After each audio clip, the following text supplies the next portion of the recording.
courte vidéo pour vous mettre en garde contre ces centaines de vidéos qui pullulent sur YouTube et ailleurs, sur d'autres réseaux sociaux, qui mettent en scène des histoires ou des historiettes, en quelque sorte, complètement bidons sur tel ou tel prophète, tel ou tel compagnon du prophète, tel ou tel membre de la famille du prophète sallallahu alayhi wa sallam, qui sont des faux.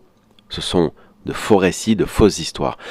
Ce ne sont même pas des ahadiths, ce ne sont pas des athars, ce sont des récits inventés. Voilà, sans source, on ne sait pas d'où ils proviennent, il y en a de plus en plus sur Internet. Ce sont des vidéos créées par intelligence artificielle, vous en voyez sûrement beaucoup.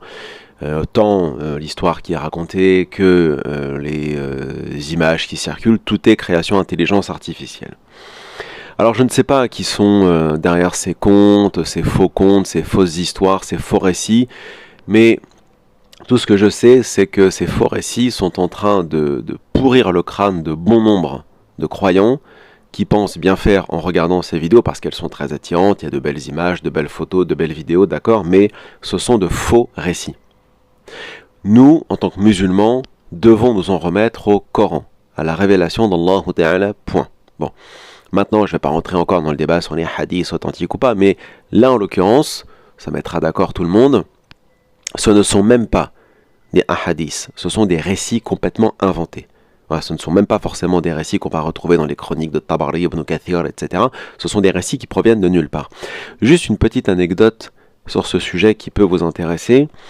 Je me souviens, il y a une quinzaine d'années, même plus, un frère beaucoup plus âgé m'avait relaté que dans les années 70-80, au Liban, vous aviez des tonnes et des tonnes de livres, d'ouvrages, en arabe, qui sortaient de telle ou telle maison d'édition, soi-disant présentées comme sûres et ainsi de suite, qui étaient des compilations, soi-disant de hadiths et de athar, de récits attribués aux compagnons du prophète, à la famille du prophète, les Ahlul Bayt, etc.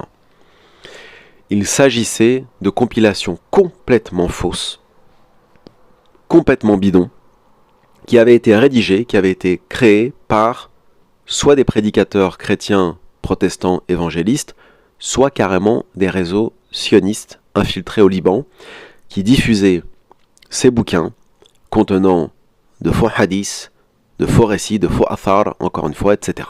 Pour brouiller l'esprit des musulmans, les écarter du Coran, de la clarté du Coran, etc.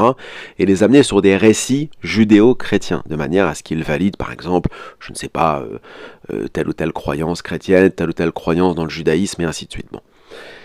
Même si, voilà, moi je suis à des années-lumière de ce minhaj, enfin du moins de son minhaj.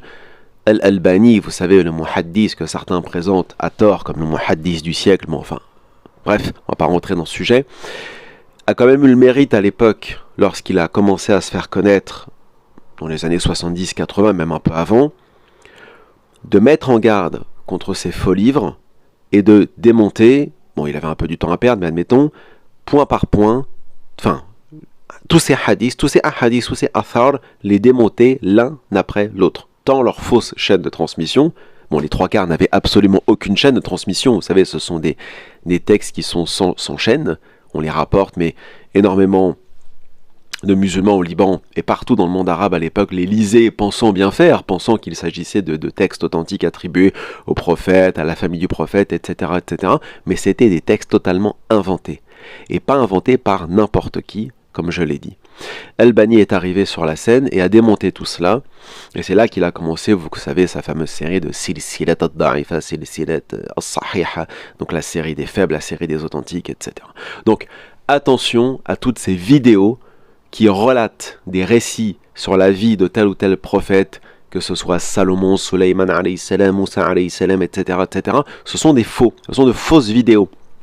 Vous devez, concernant les récits prophétiques, vous en remettre à ce qui est relaté dans le Coran, et pas autre chose. Ce sont de faux récits et de fausses vidéos. Attention.